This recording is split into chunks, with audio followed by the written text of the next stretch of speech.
কারণ আপনারা এই শহরের বাসিন্দা এবং এই শহরের ভবিষ্যৎ আপনার হাতে। এই ঢাকা সিটির ভবিষ্যৎ আপনাদের হাতে না। আচ্ছা, তো গাড়িতে বসে আমরা সাধারণত কি করি? বই পড়ি বা ফোনে কথা বলি বা পরিবারের খোঁজ খবর নেই। গাড়িতে বই পড়তে পড়তে চোখ লেগে যায় না অনেক সময়? তো চোখটাকে রেস্ট দেওয়ার জন্য জাস্ট একবার গ্লাসটা খুলে বাইরে তাকিয়েছে।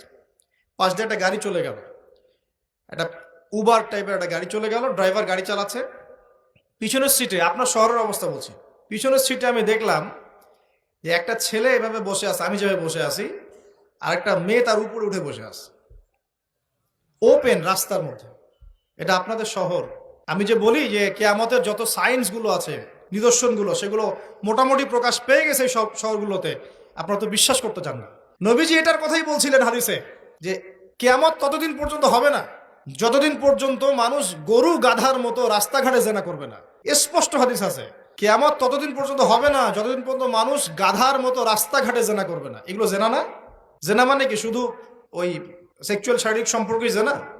দেখেন, ফ্ল্যাটে ফ্ল্যাটে জেনা হচ্ছে এখন, ফ্ল্যাটে ফ্ল্যাটে জেনা। মাদকদ্রব্য সেবন করছে, ধনির দুলাল, কোনো খবর নাই।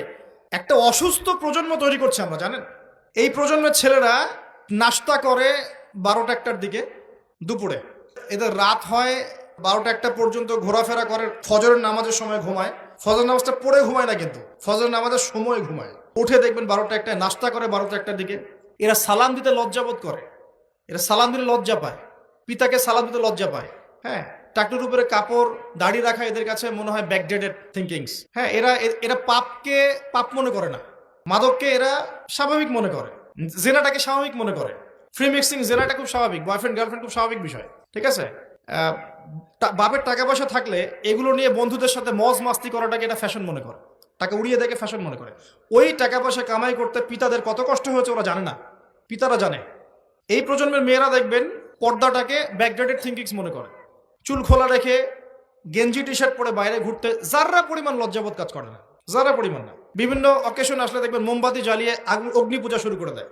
হ্যাঁ, এবং কোনো কোনো ক্ষেত্রে সংস্কৃতির নামে এমন কিছু শিরকি কাজ করে যেগুলোর সাথে ইসলামের কোনো সম্পর্ক নেই। এরা জীবনে প্রতিষ্ঠিত হওয়াকে, বাইরে একটা ডিগ্রি সার্টিফিকেটকে নাজাতের ওসিলা মনে করে ফেলে।